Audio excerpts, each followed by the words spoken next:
Ladies and gentlemen, welcome to Farmer John's Organic Produce. Farmer Mark is what they call me. A very important point of this tour is that this farm is for sale. And if it could be guided into this dream ending of a permaculture training site, it would be the happiest of endings. A brief history. Purchased by my grandparents in 1949. He was a doctor in Cranford, and this was the sticks. They bought 60 acres. And they would come up here on the weekends. And the property was a recreational facility with an Italian flair. This house was a dance hall, a barn shell dance hall that they converted into a home. There was an additional residence that burned in an insurance fire. World War II, all the boys were gone, nobody to dance, and the business went belly up. Enter my grandparents. So through the 50s, they turned it into a home, and as retirement, unfortunately, did what everybody did for retirement in those days and sold off a good part of the 60 acres, leaving 7.5 left over. Here in Warren Township, Somerset County, New Jersey.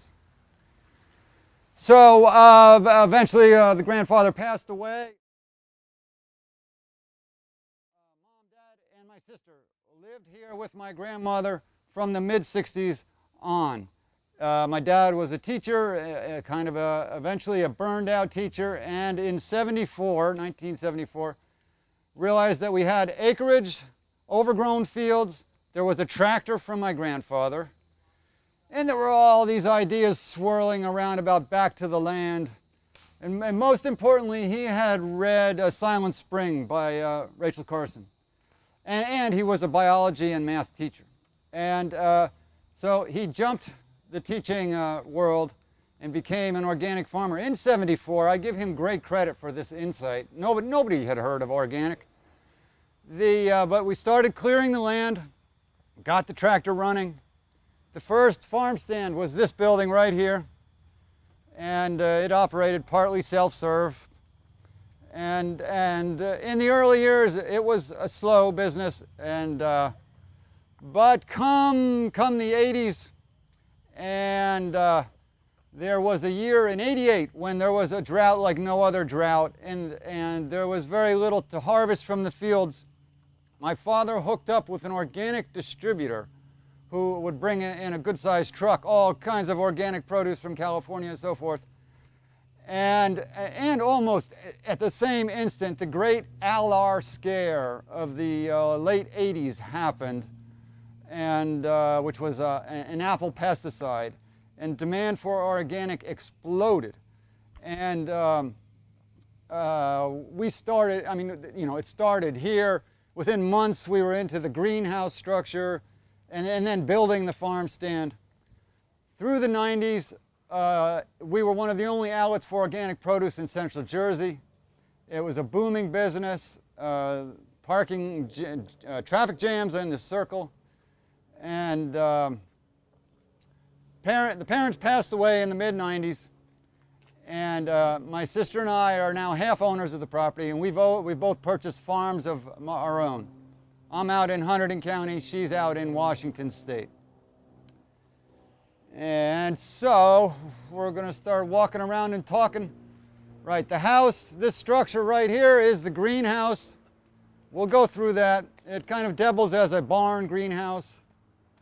The little gazebos, some additional outbuildings. The green thing behind us was the farm stand and the agricultural fields beyond. Anyway, this foundation represents the old home that used to run the dance hall days and was this insurance fire. This greenhouse was built over this foundation with the intent to pour a slab floor and have this be a water storage that would have circulated in the daytime, heated the water, been a huge pool of thermal storage at night, which was the kind of things that was coming out of this New Alchemy Institute. And in fact, you would have had some open pools in which you were raising tilapia, the vegetarian fish. Along those same lines, in the 90s, I finally built this apartment for myself, needing space from the family. And these New Alchemy greenhouses had that feature, that you lived in these greenhouses. So with this farm doesn't have a proper barn, and so this structure tended to act it as barn, full of seedlings in the spring, and then in the winter full of tractors and so forth. And an additional barn would be a fine thing. If plants were going to be grown in this greenhouse, and if you wanted to grow really healthy plants, this fiberglass would need to be replaced. It's gotten cloudy from years of ultraviolet light exposure. The world of greenhouse growing is quite an exciting thing in the small farm world. For $2,000, you can now buy you can buy something that's pretty much the dimensions of this thing, hoops and plastic. And it's exciting to the small farm world because in a season, you can make enough money in this thing to pay it off. You're only using it primarily early in the spring and late in the fall. You're skipping the winter. Winter is a very complicated time. You need to add major heat. You need to add major lighting. But just by having tomatoes at Thanksgiving or having lettuce in April on the small farm. Anyway, for any future dreams of this place, I think it would be in a very interesting direction to go with in terms of educational activities involving plants in the off season. You know, you can still go pick things, and actually the finances of it are also very good. It's got a gray water cistern, it's got a composting toilet, and it's compact. And you want to take It would be all you could do to keep me away from helping this endeavor, including things like long-term loans of farm machinery that is already here, machinery loans from my other place, which is 45 minutes away, unlimited free consultation, if not being in the tractor seat.